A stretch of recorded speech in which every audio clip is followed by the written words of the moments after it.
Hello, everyone, and welcome to New Hampshire Peace Action's Peace and Justice Conversation Series online. I'm Will Hopkins. I'm the Executive Director. If you are new to New Hampshire Peace Action, we educate, mobilize, and organize to build a more peaceful and just future for all. We envisage a future where international relations are based on cooperation instead of competition and conflict, and where mutual benefit and shared security lead to a more peaceful and just global community. The corona pandemic spurred us to start this conversation series about 3 years ago. We found it so effective as a way of reaching out to folks that we're going to continue on as long as we can. This every other Monday conversation is intended to help us engage and sort out how to make the changes that we've been yearning for. In that spirit of understanding and respect, we'd like to acknowledge that we're doing our work here in New Hampshire on the traditional ancestral homeland of the Abenaki, Pennacook, and Wabanaki peoples, past and present. We want to take a moment to honor with gratitude the land and waterways that they have been stewarding throughout the generations.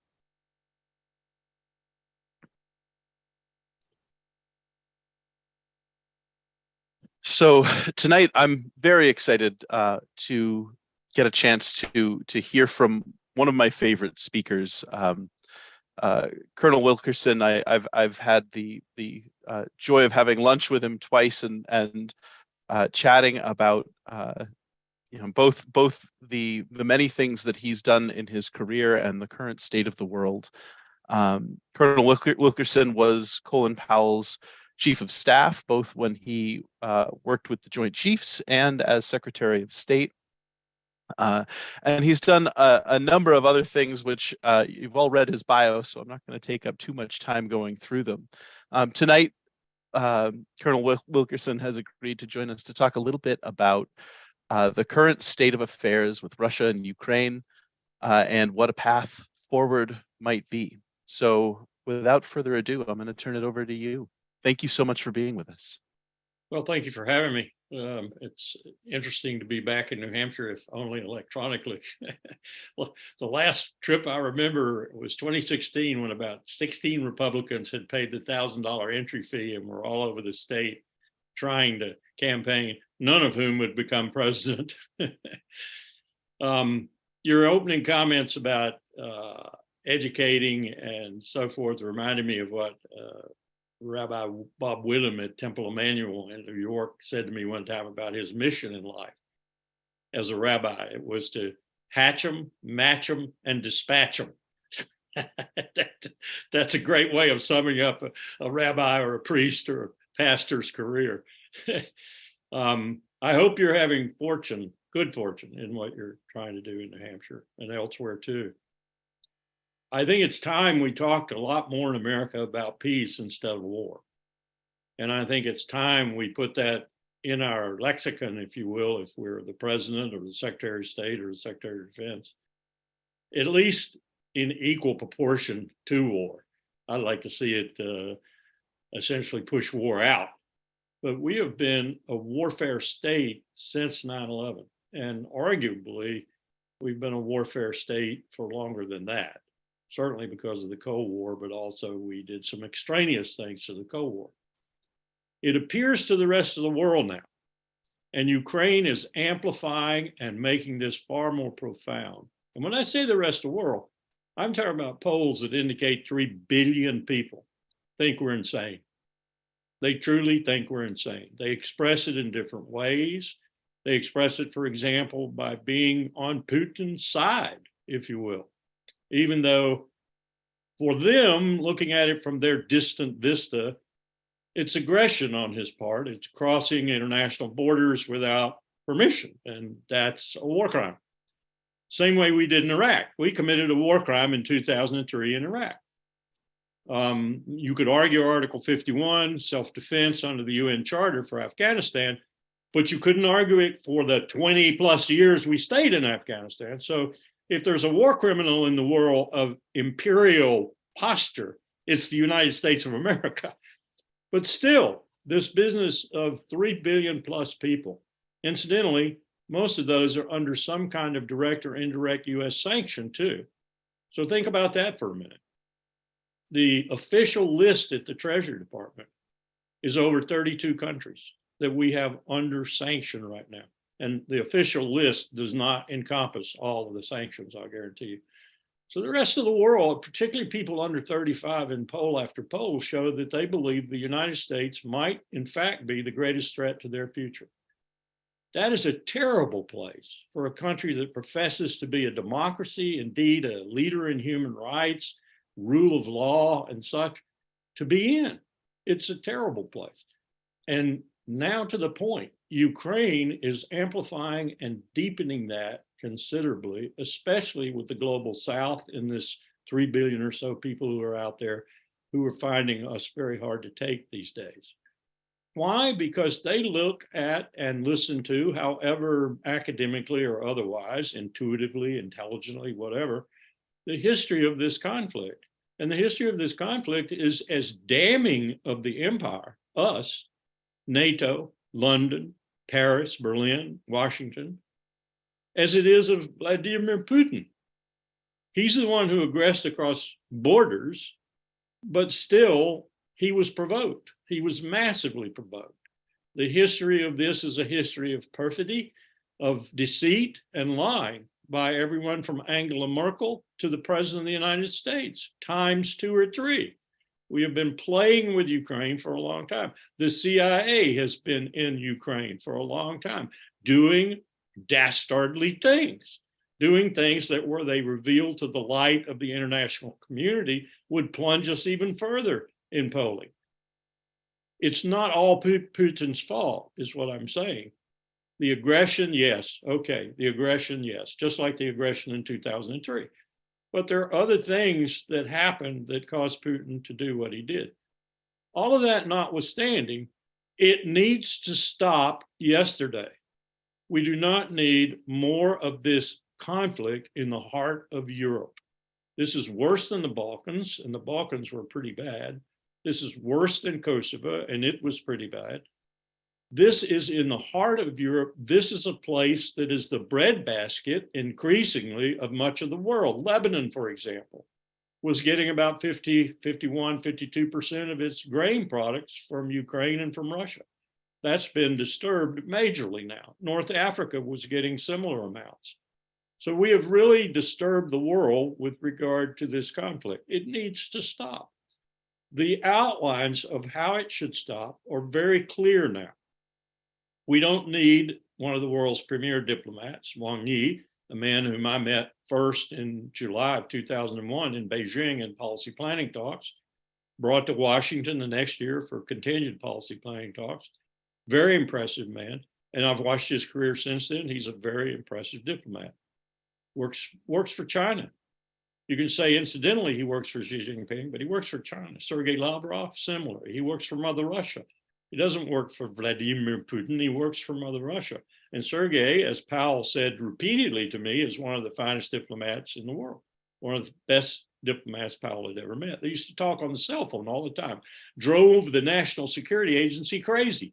They would call my boss and say, you can't do that. You can't talk in the clear to diplomat. Powell said, watch me. And you know, we solved a lot of problems because he was talking diplomatically. That's what we need to do again. We need to talk, and we need to talk hard and fast and swift and smart. The outlines are there. You have to say certain things to get to the table. And those certain things are, Mr. Putin, we guarantee you, Ukraine, however it is constituted post-hostilities, will not be a NATO member, period. And unlike our previous promises, which we broke every one of which, we will keep this one. And we will have Germany and France and other countries ensure that we will keep this one. Second point, you get Crimea, it's yours.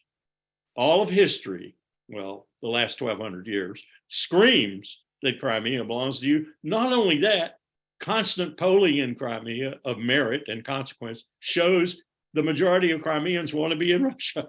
So you get Crimea. Okay, let us have a little stop for that, Mr. Putin. How about we get you to recognize Kosovo, which you've never done? Okay, you can do that. Right, I'll do that. I'm abandoning my Slavic friends if I do that, but maybe I'll do that if you give me carte blanche with regard to Crimea. What do you do after that? You got the talks going now. You're working. Then you say, if you're on our side, NATO, London, Washington, you say, we also guarantee you, in addition to no NATO membership for what's left of Ukraine, we guarantee you that we will shoulder the burden. You can participate if you'd like. We'd love for you to, of rebuilding Ukraine's infrastructure, we being the United States, Germany, all the European powers, so that it in 8 to 10 years can be a member of the European Union. And by the way, we invite you once again, as we did in 93 and 94 and never pushed it, into EU membership, because you are a European country. We recognize that. Right now, Putin and China are talking about Russia no longer being a European country, joining the Asian axis, if you will, no longer being a European country, because Putin seems to believe, and with some justification, he's been rejected in any opening he's made, and he's made quite a few to the Europeans. He thinks that we want to push him completely out of Europe, and we do. And so he's right about that.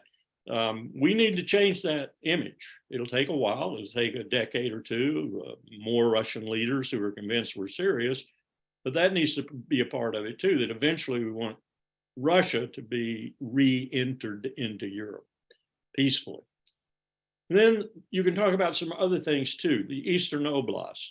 It's not right to say to Zelensky, for example, and the Ukrainians in general, whom I don't believe want this anyway. They've been forced into it by us and by the blood they've shed on the battlefield. Look, let's have a referenda, a series of referenda in the Eastern Oblast. And if it's 60% or better vote to be affiliated with Russia, that's what we ought to do. If it's 60% or better vote, maybe 55%, supermajority, to be independent, neutral, that's what we should do. And if it's to be a member of Ukraine, that's what should happen. And everybody should recognize it. And maybe we have the UN put some peacekeepers in there for a decade or so to make sure that everybody does recognize it. Do we need a demilitarized zone to enforce an immediate ceasefire? Maybe we do. But let's don't let it turn into Cyprus or Korea or the India-China border, where we're still 60, 70 years, or Pakistan and Kashmir, where we're 60, 70 years into it, and we're still patrolling that demilitarized zone. Let's don't let that happen. The outlines of a diplomatic agreement are here. We don't need Wang Yi's 12-point proposals. I welcome them, and I would welcome his good offices and his mediation if he wanted to do it. Because, like I said, we don't have a diplomat even next to the caliber of Wang Yi. Tony Blinken needs to take a back seat to Wang Yi, because he just doesn't have the diplomatic skills, nor Sergei Lavrov. I'm not saying they should be in charge, but I am saying that they ought to have the word every now and then in order to make these diplomatic negotiations succeed. So we get a ceasefire, we get a recognition that they're stalemated in terms of military. And only problem we're going to have if we continue this stalemate is Lockheed is going to get a lot richer. Their profits are obscene right now. And Raytheon and Grumman, their profits are obscene. And let me assure you, those profits aren't going to the floor workers. They're going to the CEOs and COOs and CFOs and vice presidents. It's obscene, the money they're making. They're beating ExxonMobil now, and that is a sin. That's a cardinal sin, all this money. And that's one of the reasons we're there. We're there because all these people are making money and we're taking no blood. They're making money and we're taking no blood. And also, we're there to reestablish our hegemony over the European Union, which was matching us in annual GDP, $23 trillion, and has now 740 million citizens. We don't want them to grow up and become independent of us. So we're using Ukraine to reestablish our hegemony over them. Germany is the one we're leading with, and Germany just had polls that show 62% of the German people want this conflict over now. Not only that, Germany's energy costs now, since we took out Nord Stream, Germany's energy costs are 9 to 10 times greater than they were when they were getting Russian gas. And Russian gas was far cleaner than the dirty frack gas they're now getting from the Permian Basin in Texas. So Germany's not going to take this much longer. So we're going to wind up severing the transatlantic link and destroying NATO. I'm not so sure I wouldn't be in favor of that. But that's going to be the end result of this if we're not careful, because we're alienating our own most powerful allies in this process. Let it go on another year or two to make Lockheed a few more trillion, and we'll have alienated the Europeans considerably more. So it needs to stop immediately. And I've just outlined, I think, how it could stop, how we could get to talks. Now, Biden has known this for some time. Bill Burns has known this for some time, who is, unlike Tony Blinken, a premier diplomat, even though he's the director of the CIA, God knows why. But he's probably the #1 diplomat in the American government right now. If you want to get this done, you could have done it 6 months ago, 7 months ago. You could have done it before the invasion. That would have been terrific. But certainly now you need to get it done. And one of the reasons I think President Biden is not getting it done is because it's helping his polling. And he wants to get reelected. And here's where my students at William & Mary would tell you from my seminars that more often than not, the #1 factor in national security decision-making has got nothing to do with the international situation or the war. It's got to do with domestic politics. And that's what Biden is playing to right now. He likes what's happening with regard to the polls that are usually, collapsing about this time in a president's first term, because he's so resolute with regard to Ukraine. And he loves, and I've known Joe Biden for 29 years, he loves going to the podium and saying, we gotta sock it to him, that sort of rhetoric, which he then goes away and says, should I have said that? No, probably not, Mr. President. But he gets caught up. He lets his, Powell used to say, he lets his ass get ahead of his mouth. That's a good soldier's way of putting it. Sometimes he doesn't think before he speaks. Well, these words that aren't thought out before you cast them on the waters are dangerous words when you're looking at a standoff that at any moment could escalate and escalate really dangerously. And what I mean there, of course, is the use of nuclear weapons. And I don't poo-poo that anymore. There is a possibility that one of these sides might even be us, contemplates that we're talking right now in the Pentagon. Let me look at my watch here. We're talking in the Pentagon like we talked in the early 50s, that nuclear weapons of a certain yield have battlefield utility, that they really shouldn't be restricted. They should be allowed to be used on the battlefield. We're going to build many of these over the next decade, $1 trillion plus of them. That's absolute insanity. Insanity. Here we were sitting in 93 and 94 where we were destroying Russian nuclear weapons, and we were destroying our own, and we were going around the world breaking up the AQ-CON network and, just disincentivizing these countries like Brazil and Argentina and South Africa from developing. Now we've got aspirants from South Korea to, once again, Brazil and Argentina, although they're broke and it's very expensive to build nuclear weapons. But we don't need this. We've destroyed all the arms control. Nuclear weapons have no arms control today. The last vestige of it went with Putin when he said New START will not be renewed. So we're in the wild, wild west of nuclear weapons again. That's extremely dangerous. And Ukraine is an extremely dangerous potential start point for a nuclear exchange. So we need to get out of this conflict. We need to do it yesterday. And the outline for a deal is already there. Now, I'm encouraged by the fact that I live right beside the Beltway. I'm hearing heard today that we are doing these things behind the scene, that we are crafting the diplomacy, the mechanisms, and the people necessary to sit down and talk. I've been hearing that for a couple of weeks, maybe even a couple of months, sort of, sporadically. I just hope it's happening, and I hope it happens sooner rather than later. because this is an extremely dangerous situation. Lastly, I will say that the American mainstream press has done every single American citizen a major disservice in being warmongers. They are not telling the truth. They are not trying to tell the truth. They are warmongers. They are everyone from Ann Applebaum to you name it is out there beating the war drums and using Ukraine and the obvious tragedy of people dying more. Sorry, that's what happens. That's why you shouldn't do it. They're using that to incite the American people to support this conflict. And it's astonishing that you got more people dying in Eritrea and Ethiopia, more people dying in Yemen, have been dying for years, and they don't care because the media doesn't even report on that. There's nothing.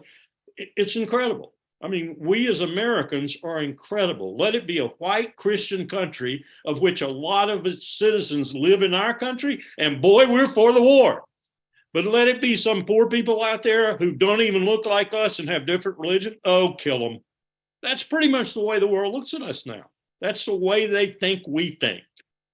That's very bad for someone, a country, pretending to be who we pretend to be. Very bad. It won't last much longer. The rest of the world will do what it's done throughout history, 5,000 years of history. It will finally tire of us, get together, think Russia and China right now, and balance us, and then try to overthrow us. And they've got a marvelous mechanism that the Chinese are working on right now for that. It's called replacement of the dollar. Charles de Gaulle once said the most pernicious, dangerous weapons, this is a Frenchman, that the Americans wield is the power of the dollar. He was right. That's why we can sanction half the world. The dollar is the transactional currency for the world. It's the reserve currency for the world. Well, the Chinese are busy at work dismantling that.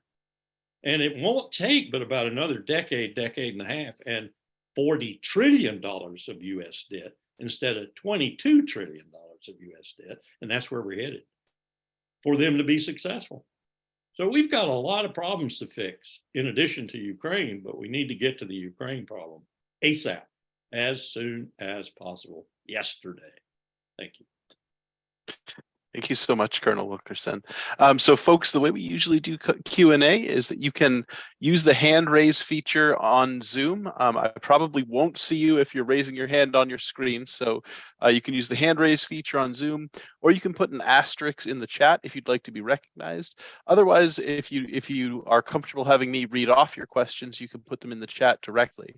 And I see a question from Gene Jonas already. We'll get to that in a moment, because at the very beginning, we did have a question from Ernie Rosado that I want to, it was first in the chat, so I'll read it off first. Ernie asks, foreign policy published today saying Putin's position is now more precarious, but his departure from office once the war is over is not a foregone conclusion. Foreign Policy's Amy McKinnon reports, and there's a link in the chat if anyone's interested in reading that article. Malcolm Nance says Putin is in serious risk of assassination. Do any of those points make sense to you? They do, but I would have to add that you could look at the entourage of Secret Service-like people around half the world's leaders today, and it has to do with 9/11, it has to do with ISIS, a lot of other factors in addition to this war, and see similar regards. I mean, I was looking at several today because Ali Soufan put out this article about it. And it's astonishing to see the people around the leaders. I mean, you can identify the Secret Service types. There's 30 or 40 around them. And it includes leaders you wouldn't think it would include because they're frightened. So I wouldn't say that it's any different from Putin. What I will say, though, is I think two former ambassadors to whom I listen because I respect their views to Moscow have a view that the people waiting to replace Putin, and this includes major support in the Duma, their legislature, and amongst the oligarchs, which is probably as important as the Duma, are rougher than Putin with regard to Ukraine. They would get rid of Putin, even assassinate him, because they don't think he's been harsh enough. Some of them think he should use nuclear weapons immediately. We don't want those kind of people replacing Vladimir Putin. I'm sorry, I don't anyway. Whether or not were he to negotiate a deal, I think this is going to make it harder for him to negotiate. That's no question, because these people are going to get extremely angry with him if he starts to negotiate, and they start to play the domestic scene with, oh, he made a concession here, he made a concession there. Then it could get very dangerous for him. I would expect his security detail to double then. And I understand from both ambassadors too that he may be ill. People get sick at that age. And so he may have something, I don't know. They would be very, very, they wouldn't let that out. His entourage would not let that out, but that could be a complicating problem too. He's not got an easy situation to enter any kind of negotiations with. That's what I'm trying to say. And we might not want to see what replaces him. Thank you. All right. So is it Gene, go ahead. Well, thank you, Colonel Wilkerson, for being here. It's kind of feel honored. I heard you on a recent podcast. I don't know if it was, I listened to so many, but I could ask you about 146 questions. I've been paying attention to this this conflict for a long time, and what I guess I'll just ask you this: what do you think about Seymour Hersh's recent article on the Nord Stream pipeline being blown up by Norway and the U.S.? How do you think that's going to play out? I can't believe Germany is just, and the rest of Europe is so subservient to the U.S. I never realized that relationship before, but it's so apparent. I mean, this pipeline was 51% owned by Russian oligarchs and Gazprom, and 49% owned by 4 European companies, I believe. And I mean, this was German and Russian infrastructure. What do you? How do you see all that going down? What's going to come out of this situation? First, to the first part of your question, I think Cy was probably as right as you can be from the position from which he wrote. I think he probably had at least one really close inside source, and I would guess even a couple more that might have confirmed that source once approached. And Cy has a record of being absolutely perfect in protecting his sources. But 2 weeks before he came out, and I had no idea he was coming out with the story, a friend of mine asked me who did it, and I said, just think for a moment. Who gains from doing it? Washington did it. And then I started talking about the people no one knows about, because they're down in Florida and they're a small group and they're very professional, and they wear hard hats. And they dive to great depths. And this individual was, are you kidding me? We got those kind of men? I said, yeah, we got those kind of men. I said, they rescue submarines that are in trouble, submarines you don't even know about as American citizens. They do all manner of things, and they're very professional, and they rarely talk to anybody like the SEALs or some of these other jerks in the military who go out and write a book and make after signing all these non-disclosure agreements, go out and disclose everything they learned inside. But I said, I was a member of a working group for 4 years working on North Korea. I said, I know what our capabilities are. So 2 weeks before, I said, I know who did this. And then Cy comes out with the article. How can I not believe that he's right? Plus the fact that there's just no capacity to do this outside of the United States. I wouldn't even give China or Russia the case. They could set it up, but that they could pull it off in the way Cy says it was accomplished, I don't think so. This was an extraordinary piece of luck in some regards, because they had to wait so long in order to do it. But the only people with the kind of luck like that I know of are us. And I know our capacities and capabilities. So that part of it, I think, is true. The more worrisome part, you just hit upon. Why did the German chancellor whom I'm told knew about it and agreed to it, reluctantly, but agreed to it, do that? Well, he knew he had two devils to deal with. One he knew and one he didn't know that well. And so he decided to go with the one he knew, Washington, rather than the one he didn't know that well, Vladimir Putin. I don't think that's going to last. As I said, they're paying 10 times more for their energy. It's dirty energy. They're thinking every day, they being the German people in particular. I had a woman on a webinar with me who's a member of the Bundestag who said 62% will be 80% in 30 days. 80% of the German people will say to the chancellor, get out of there or stop this conflict, stop German participation in it. That's a recipe for a severance of the transatlantic link and a recipe ultimately for an independent Germany and a dissolution of NATO, because it'll never go anywhere without Germany. The Europeans have been feckless. When Powell was chairman, we tried again and again to get a European security identity, which is what we were calling it at the time, stood up.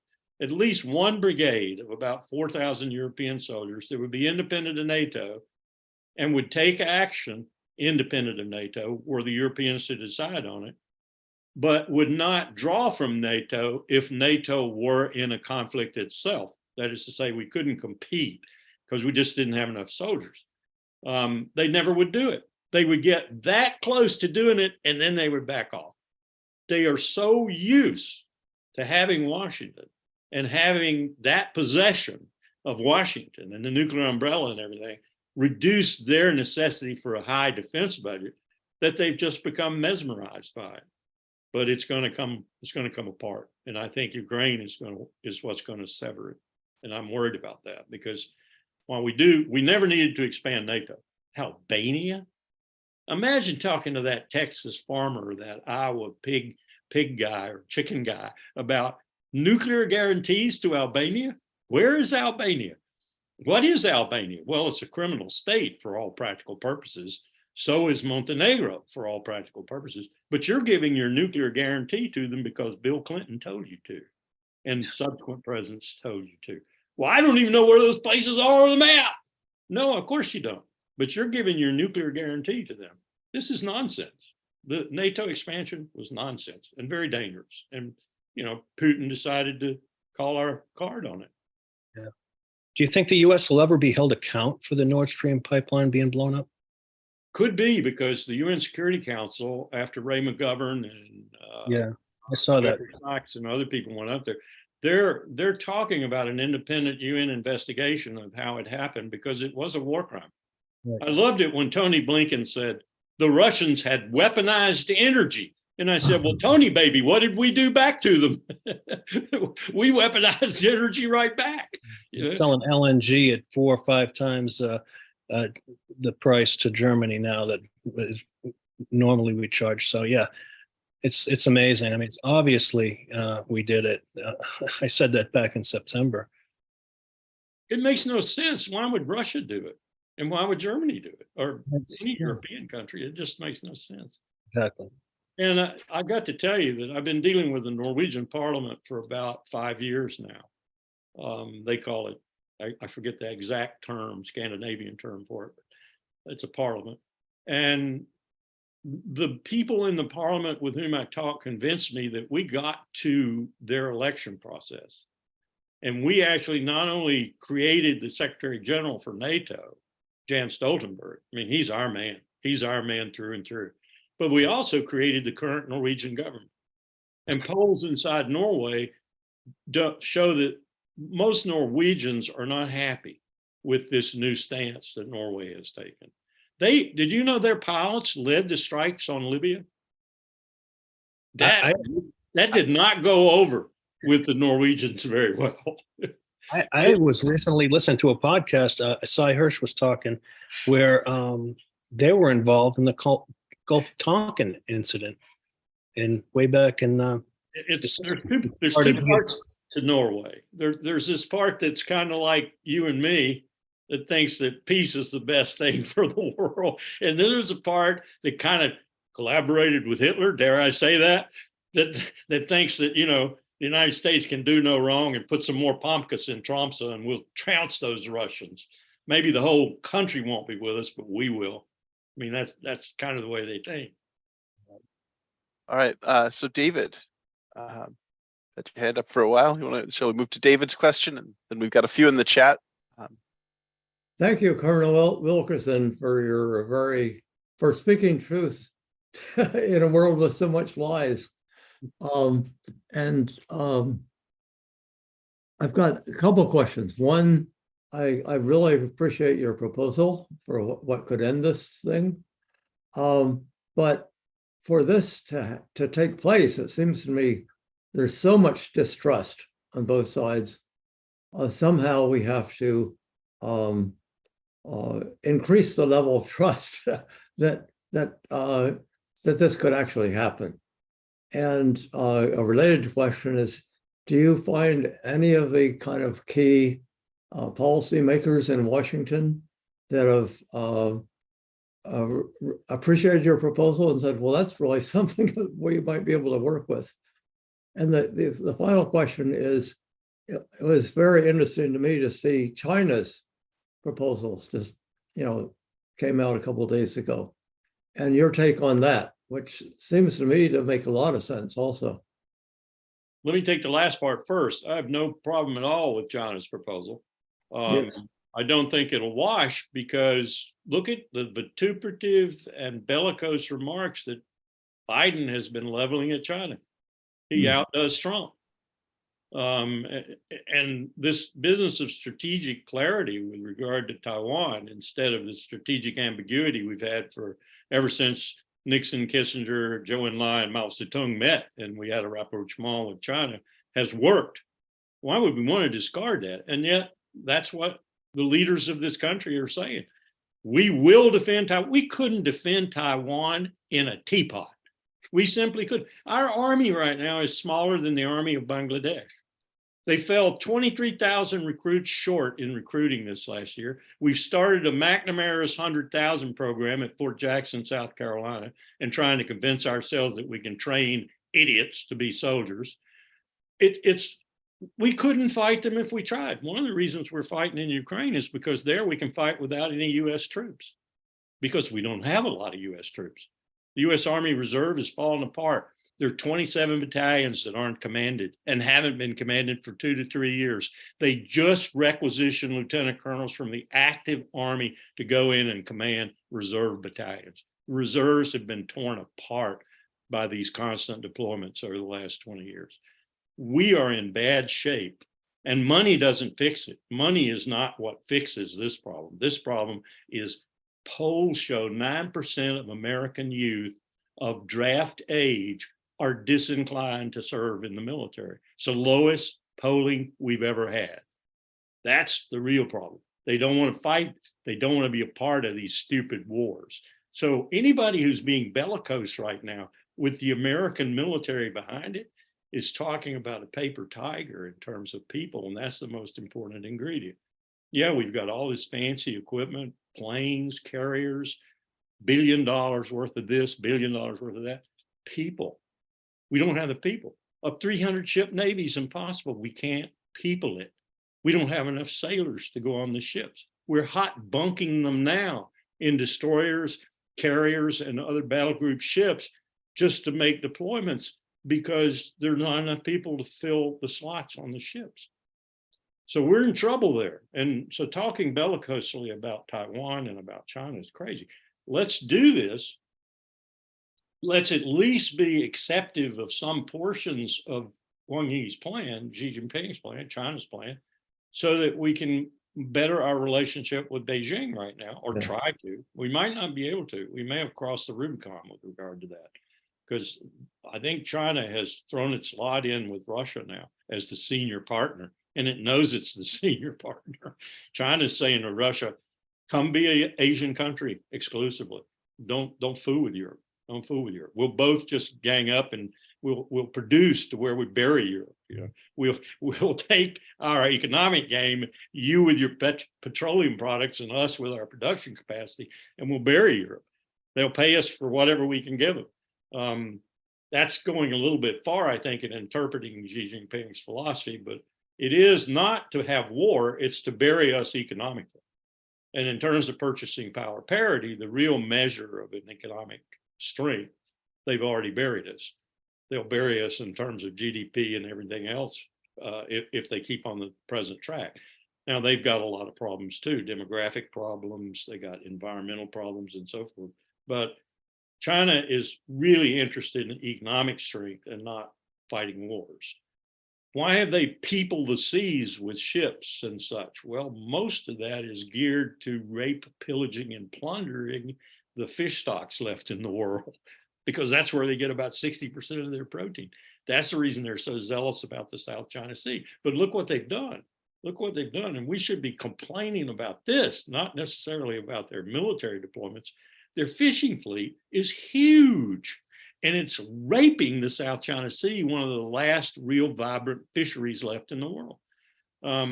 So China's a problem in that regard. And there are so many things we should be collaborating on like that and working on, like the climate crisis, that we don't need these distractions that we have right now. What else have we done to China? We have essentially incentivized them to abandon Mao Zedong's original philosophy, which was, I don't need any more nuclear weapons than is necessary to deter. So their stockpile is barely 400 weapons, if it's that now. It's hard to pin them down, but it's somewhere between 300 and 500. I'd say 400. We have almost 6,000. The Russians have 6,000 plus. So we're the big nuclear weapons owners, but China's made a decision now to build out.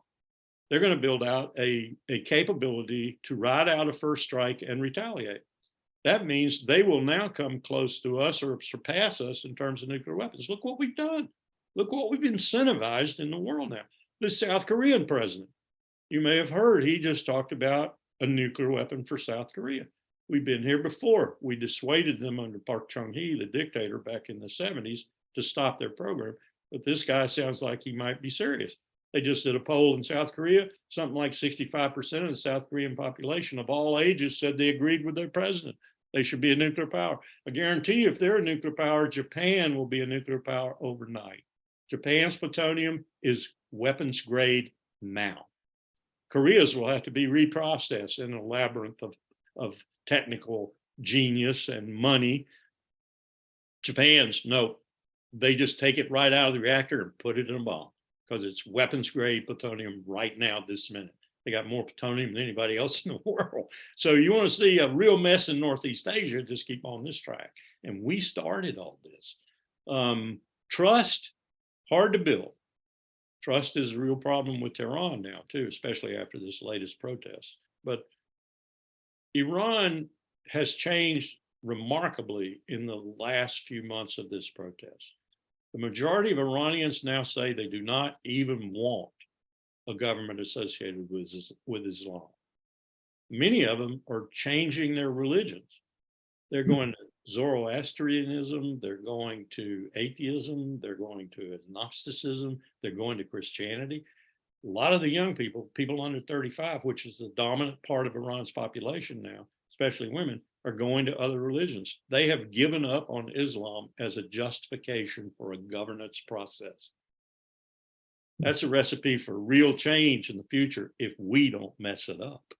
If I were the director of the CIA and I weren't Bill Burns, I would have listened to a briefing the other day that said the reason this protest is right now failing, apparently, is no leadership, no organization, and no money. I'd be saying, oh man, I can give them leadership, organization, and money, and I'd be interfering. I think that'd be wrong. I don't think it'd work, because they really don't like outsiders, especially helping them overthrow their own government.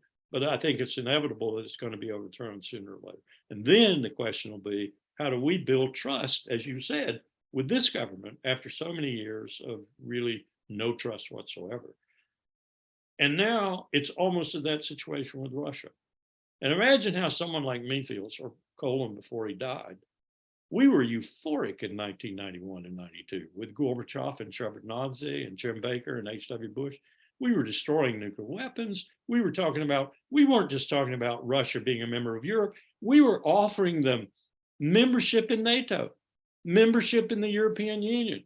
we were going to give them observer status first, and then after a couple of years and everybody getting used to one another, we were going to give them membership in the political and the military alliance and in the EU grouping. Where's that now? I'm glad he died. I'm glad he died so he didn't have to see this, because it was a really, really positive, euphoric even time. And then we changed everything and we built this mistrust and this distrust. And you're right, it's going to be extremely hard to overcome. I'm going to take a question in the chat from Amy Blumenschein next. Amy says, might the TPNW be an exit ramp from this conflict? It addresses security concerns, some of them, saves lots of money in pollution, nukes are obsolete, questionably, since no one can guarantee their guidance hasn't been hacked. Nobel Peace Prizes for all concerned. Is there a way, do you think, to leverage the Treaty on the Prohibition for Nuclear Weapons in this moment to work towards a more peaceful future? I would say that if you started with the most difficult and complex region to do what has been attempted and is still being attempted, a nuclear weapon-free zone in the Levant, in the Middle East, and you could make that succeed, then you might be able to turn that on and really get it going on all 8 cylinders, as it were. I think that's the most difficult place to do it, and there's one reason for that. It's called Israel, and it's called now Bibi Netanyahu, and the most right-wing government, dare I say, fascist government in the history, short as it is, of Israel. This is a very different government. As one rabbi said to me recently, that government was constituted to keep Bibi and his wife out of jail, and for that reason, they're taking the state of Israel into a very dangerous position. And he's right. I think he's right. Most Americans don't know this. We just changed the Unified Command Plan. And you say, what is the UCP? What is the Unified Command Plan? Well, it's a presidentially signed and approved document that comes out periodically, and it assigns the regions of the world to a 4-star military commander, either Air Force, Army, Navy, Marine Corps, and gives him diplomatic and security responsibilities in that region, and in essence makes him a consul, a proconsul for that region. More important even than the Deputy Secretary of State or the Assistant Secretary of State for that region, because he comes with billions of dollars. The Japanese Prime Minister once said to me, you think I listen to your East Asia Assistant Secretary when he comes to meet me? Oh yeah, I listen to him, but he's got an empty briefcase. When the commander from Honolulu comes to visit me, he comes towing Air Force fighter wings and bomber wings and Navy battle groups and aircraft carriers and Army divisions and Marine amphibious ready groups. I listened to him. He was right. So we just changed this plan. Esoteric change, Americans would say. What is he talking about? What we did was, we did what George Marshall and every American military general with any brain at all had done since 1948, when Israel stood up as an independent state. We kept Israel in European command. We didn't put it in the command with all the Arab countries, central command. About a month ago, we changed that. We put Israel into Central Command's authority. Remember the first Gulf War, 1990-91? We marshaled 600,000 troops to kick Saddam's army out of Kuwait. They were French, they were Syrian, they were Egyptian, they were Saudi Arabian. We could never have done that if Israel had been in that region. Here's what they did it for, I think. They're getting ready for a war. Israel's going to lead it, go along with us, or follow us in this war. And we're going to go to war with Iran to get rid of their nuclear capacity, because we now know that it's at 60% weapons grade. The IRGC, the real kingmaker in Iran, has said in private that it wants a nuclear weapon and is going to get a nuclear weapon. The JCPOA, the nuclear agreement, the negotiations have completely failed, partly our fault. And So the IRGC is going to build a nuclear weapon. As soon as they do that, the Saudis will write a check for 30 or 40 weapons from Pakistan. They've already greased the skids for the deal. And then we'll have a war. Because the only way you take that weapon away from Iran once it's developed is invade. That's the reason they changed this esoteric document called the Unified Command Plan. And my old boss is rolling in his grave, along with George Marshall and every other military man who looked at the Israeli situation and said, nope, can't ever have them be in that command's region. It's too difficult. The Arabs would never accept it. There's 400 million of them. There's 5 million Israelis at that time. But we did it. We did it, and we did it with Biden's signature. That was chilling. Doug, you've had your hand up for a while, so I'm going to turn it over to you. Yeah, sometime last year I saw a diagram that was produced, I believe, by one of the European intergovernmental agencies. Don't remember the name of it, but it purported to show the artillery strikes happening in Ukraine just prior to the onset of the formal war, and February 22nd, 23rd, I guess. And something like 90% of the strikes were on the eastern side of the border, such as it was at the time. And the suggestion being that it was the Ukrainian government forces doing all the strikes. And I didn't see that reported anywhere else, or nobody ever mentioned that, perhaps they were really on the offensive. But it really struck me, having heard that some months ago, and then seeing President Biden, talking about basically taking out the pipeline. If you saw Cy Hirsch's article, he basically showed a video of Biden kind of gloating about how we're going to make it disappear. And I'm wondering, he said similar things, of course, about the onset of the war, that, there's going to be a war in Ukraine, and, we're preparing for it. And we know that the U.S. was very involved in Ukraine prior, or, in the years running up to the war, both overtly and covertly. So I'm wondering, Colonel, if you think that there is a similar situation there, that we provoke them, kind of a la Afghanistan back in the 80s, and that, we're really not getting the full story of how this war started out. I think you're absolutely right. Angela Merkel, not too long ago, admitted that when they signed the Minsk agreement, for example, they had no intention of keeping it. And they knew Washington had no intention of keeping it. And of course, Putin is out there telling everybody that he has every intention of keeping it, but the others don't. He was right. And I think what you've just said, multiplied many times over, has been the case. And that's one reason why the previous question about trust is so important, because why should Vladimir Putin trust us? Why should any Russian trust us after all the things we violated? I was comparing it the other day to the treaties. We signed hundreds of treaties with Indian tribes, with American Indian tribes, Amerindians, Native Americans in the parlance of today. We broke every one of them.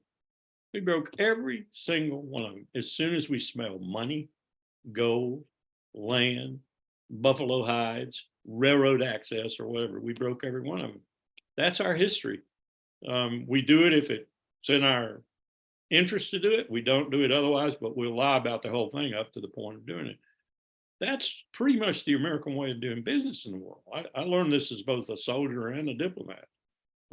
Had some real troubles with it in both cases, but it wasn't as brave as Smedley Butler, for example, who went and told the Congress he'd been a criminal for capitalism on 2 continents. He was worse than Al Capone, he said. He was right. He was absolutely right. Won the Medal of Honor twice. And the only man in the history of the American military to win the Medal of Honor twice. He was right. He was a criminal for capitalism. And that I'm afraid the predatory capitalism we practice today, which in the 30s FDR managed with legislation and the power of his personality to put a lot of checks on, not least of which was Glass-Steagall, which we just let go. Bill Clinton, you terrible president. Now we don't have any. Now we don't have any checks whatsoever. And the people paying the piper for this, they don't realize it because their media is so terrible, are the American people. They're paying it. They're paying the price for this right now. We bailed out the banks who were criminal, absolutely criminal, and we bailed it out with the average American's dollars, tax dollars. I don't know where we're headed, but it ain't a good place. Yeah, well, given all that history and the situation, I mean, how do we get to negotiating? I mean, like you say, we don't really stand on good ground as being legitimate negotiators. Seems like a huge amount of humility will be needed.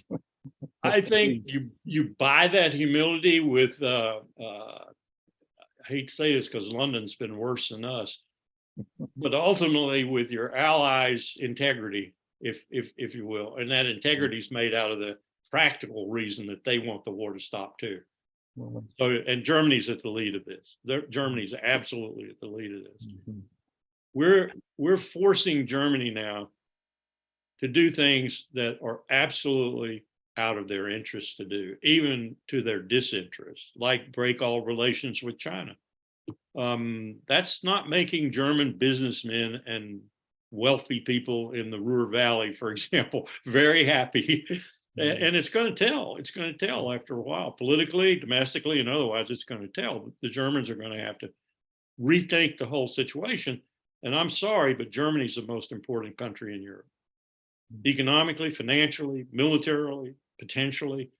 They're talking about bringing conscription back. I didn't think I would ever hear that from the German people again, but it's serious talk right now. And polls show the majority of Germans are in favor of it. So we don't need to drive Germany down the trail of independence. We need to keep Germany. You know, the original purpose of NATO, we military guys used to say, was to keep Russia out, Germany down, and America in. That's no longer operative at all. Now we're trying to kill Germany, murder Europe, reestablish American hegemony over it all, push Russia completely out, and even to the point of the Russian economy collapsing. It's crazy. We've gone nuts. Well, Colonel Wilkerson, thank you so much for joining us tonight. Unfortunately, this is the end of our time together. And I don't know if Colonel Wilkerson can stick around for a few minutes. There are a lot more questions in the chat. I want to make sure folks are aware that this series is going to remain free and open to the public, but you're always welcome to go to nhpeaceaction.org/donate to make a donation. Next week we'll be hosting, this is a off the regular conversation series, we'll be hosting Joel Berman, Becky Field, and David Grishaw Jones through the Spirituality of Peacemaking series. They're going to talk about their compassionate listening trip to Alabama. On March 13th, we're going to be hosting Judith LeBlanc, who is someone who is a good friend of mine and is working with Native Americans. In particular, she's going to be talking about how Indigenous people we can organize with Indigenous people to build a more peaceful future. Stick with us every other Monday. The conversations will continue. Again, Colonel Wilkerson, it is so wonderful to see you again. And I hope sometime soon we get to have you in New Hampshire and maybe spend a little more time and get to some of those questions we didn't have time for. So I thought I'd come up and campaign a little bit. Oh yeah, well, we got a guest room. You're welcome to come stay with us while you're up. The last time I was there, I remember Lindsey Graham helping the woman out in the snowstorm. Yeah. Which was the only positive thing he did while he was up there. He did give the Onion some fodder last cycle. Yeah. If you missed those articles, they were brilliant. All right. Good night, folks. I'm going to turn off the live stream.